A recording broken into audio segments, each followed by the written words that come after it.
Hello friends, you are most welcome in physics in easy way. मित्रों, physics in easy वे में आपका बहुत बहुत स्वागत है। जैसा कि आप हमारे वीडियो क्लिप को देखकर समझ रहे होंगे कि इस समय हम मापक यंत्र देख रहे हैं, जिसमें साधारण calipers, vernier calipers, screw gauge और गोलाई मापी के सिद्धांत एवं उसकी संरचना को देख चुके हैं। आज हम गोलाई मापी के सहयोग से किसी समतल प्लेट की मोटाई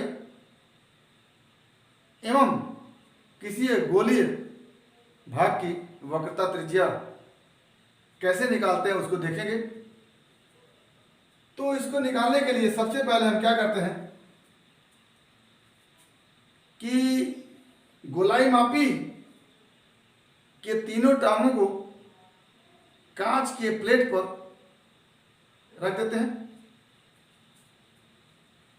और जब गोलाई मापी के तीनों टांग एवं पेंच का नुकीला भाग एक ही तल में होता है, उस स्थिति में शून्याङ्क त्रुटि को निकाल लेते हैं। पुनः गोलाई मापी के तीनों टांग को समतल प्लेट पर करके पेंच और समतल प्लेट के बीच उस वस्तु को रखते हैं जिसकी मोटाई हमको ज्ञात करनी होती है। अब हम पेंच को इतना नीचे ले जाते हैं कि वह वस्तु को छू ले और ऐसी स्थिति में मुख्य पैमाने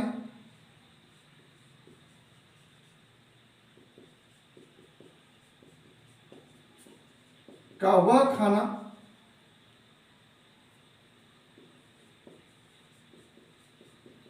देखते हैं जो वृत्तीय पैमाने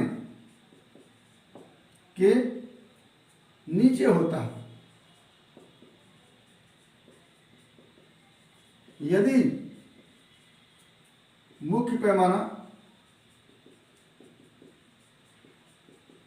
मिमी में अंकित हो तो खानों की संख्या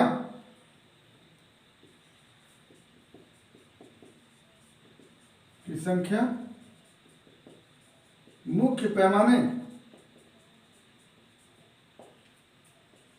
के पाठ्यांक का आंकिक मान प्रदर्शित करता है। उदाहरण के लिए, जैसे यदि मुख्य पैमाने का दूसरा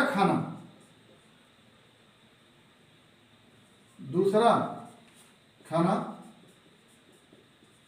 वृत्तीय पैमाने से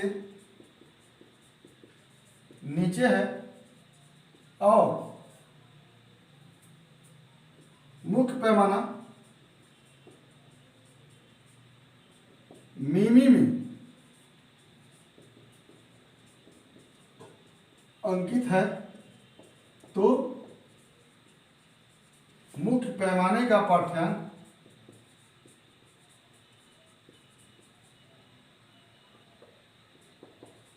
2 मिमी होगा।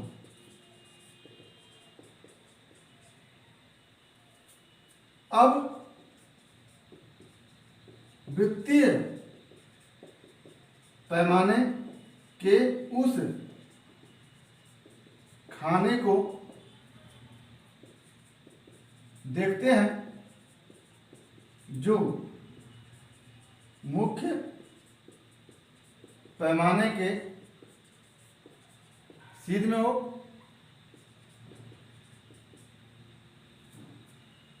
उस खाने की संख्या में अल्पतमांक से गुणा करते हैं, प्राप्त गुणनफल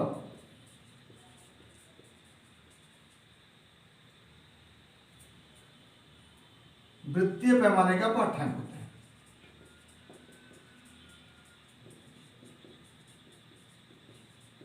पाठ्यांक होता है। जैसे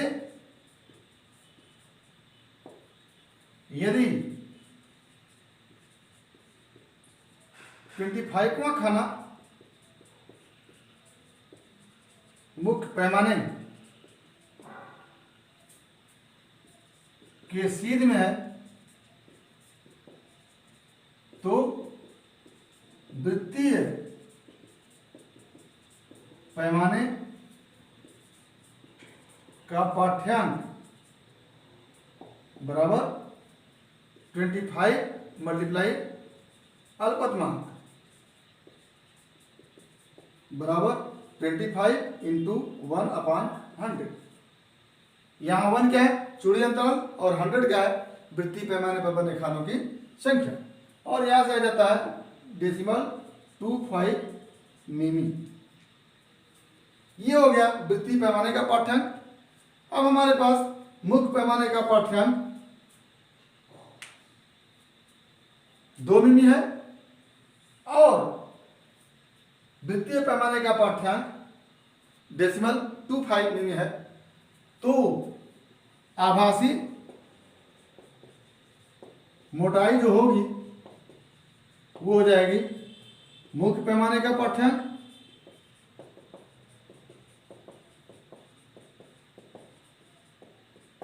प्लस वृत्तीय पैमाने का पाठ्यांक।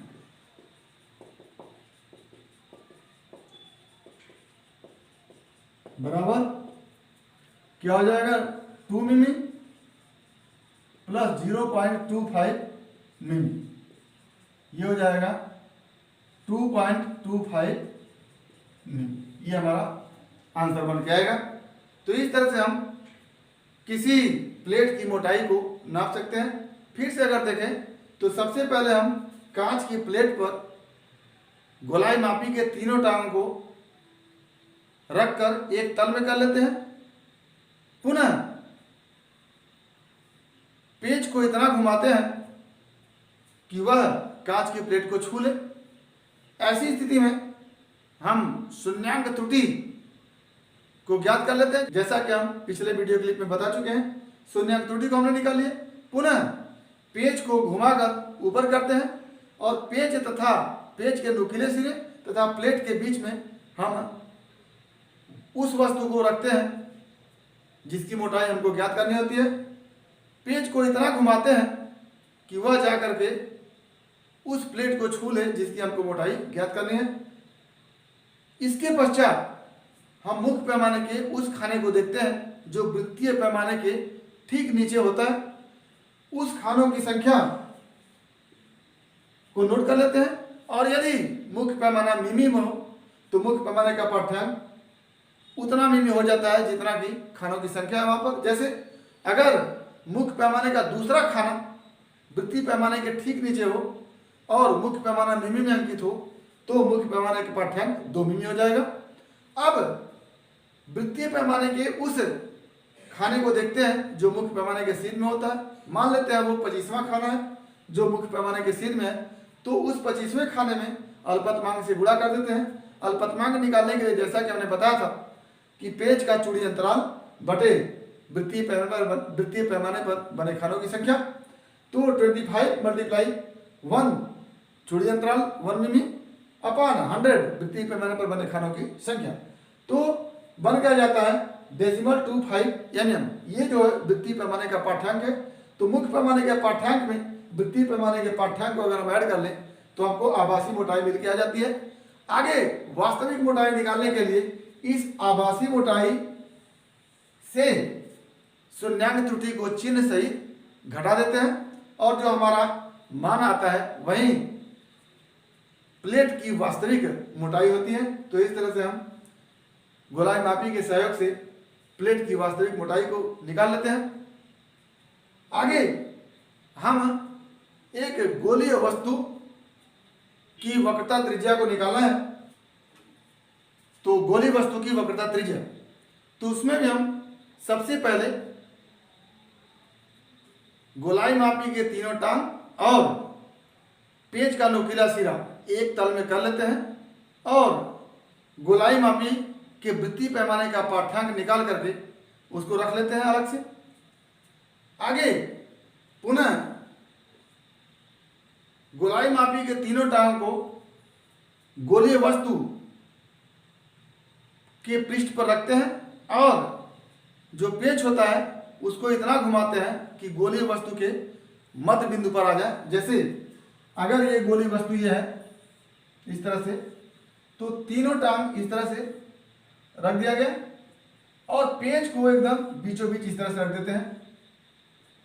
इतना करने के बाद हम फिर मुख्य पैमाने का पाठ्यांक, वृत्तीय पैमाने का पाठ्यांक, जैसा कि पीछे हमने बताया, नोट कर लेते हैं और जोड़ करके वृत्तीय पैमाने के पाठ्यांक और मुख्य पैमाने के पाठ्यांक को जोड़ करके हम इस मोटाई को निकाल लेते हैं। यहां से यहां तक मान लेते हैं ये मोटाई h है।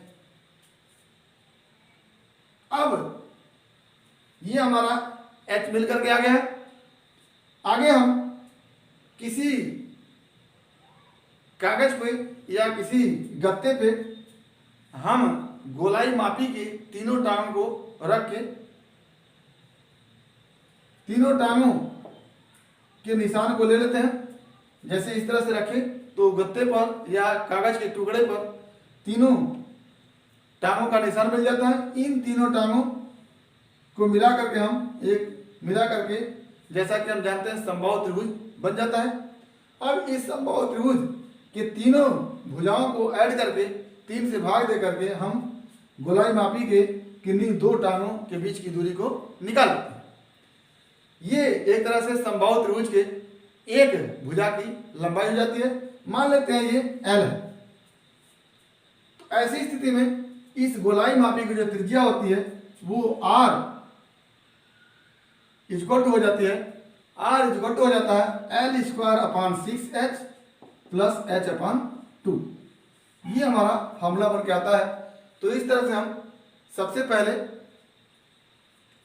गोलाई मापी के तीनों टांगों को एक समतल में करके गोलाई मापी के वृत्तीय पैमाने का पाठ्यांक ले लेते हैं, या फिर कह ले कि गोलाई मापी के वृत्तीय पैमाने और मुख्य पैमाने का पाठ्यांक ले करके हम दोनों को ऐड कर लेते हैं। ये हमारा प्रारंभिक पाठ्यांक हो जाता है। फिर गोलाई मापी के तीनों टांग को इस गोलीय वस्तु के पृष्ठ पर रखते हैं और पेंच को इतना घुमाते हैं कि गोलीय वस्तु के पृष्ठ को वो भी छू ले। पुनः वृत्तीय पैमाने का पाठ्यांक और मुख्य पैमाने के पाठ्यांक को नोट कर लेते हैं। ये हमारा द्वितीय रीडिंग हो जाता है, द्वितीय पाठ्यांक हो जाता है। और द्वितीय पाठ्यांक और प्रथम पाठ्यांक का अंतर निकाल लेते हैं। वही अंतर जो होता है वो h के बराबर हो जाता है।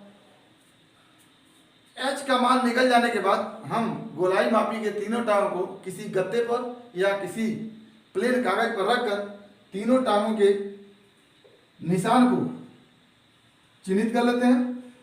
अब इन निशानों को मिलाकर एक त्रिभुज बनाते हैं। जैसा कि हम जानते हैं वो समबाहु त्रिभुज होता है। इस त्रिभुज के तीनों भुजाओं की लंबाई को जोड़ करके 3 से डिवाइड कर लेते हैं। तो समबाहु त्रिभुज की एक भुजा की लंबाई L निकल के आ जाती है। अब हमारे पास L है, हमारे पास H है, तो R इक्वल टू ये फार्मूला होता है L square by 6H plus H by 2। इस फार्मूले के सहयोग से इस गोलीय पृष्ठ की वक्रता त्रिज्या को हम निकाल लेते हैं। तो ये हमारा गोलीय पृष्ठ की वक्रता त्रिज्या निकालने की विधि रही। तो उम्मीद करते हैं कि आपको समझ में आया होगा। अगर इसमें किसी प्रकार की कोई दिक्कत हो तो आप हमारे YouTube चैनल के कमेंट बॉक्स में कमेंट करेंगे या फिर व्हाट्सएप नंबर पर संपर्क करके अपनी समस्या का समाधान करेंगे। आगे यदि हमारा वीडियो क्लिप पसंद आया हो तो आप अपने मित्रों के बीच शेयर करिएगा, खुद लाइक करिएगा, साथ ही हमारे YouTube चैनल को सब्सक्राइब करिएगा ताकि हमारा हर वीडियो क्लिप आप तक बिना किसी रुकावट के पहुँचता रहे और आपके एग्रीकल्चर फिजिक्स की तैयारी सतत रूप से होती रहे। तो आज बस इतना ही। आगे आपके भविष्य के लिए बेस्ट ऑफ लक। धन्यवाद।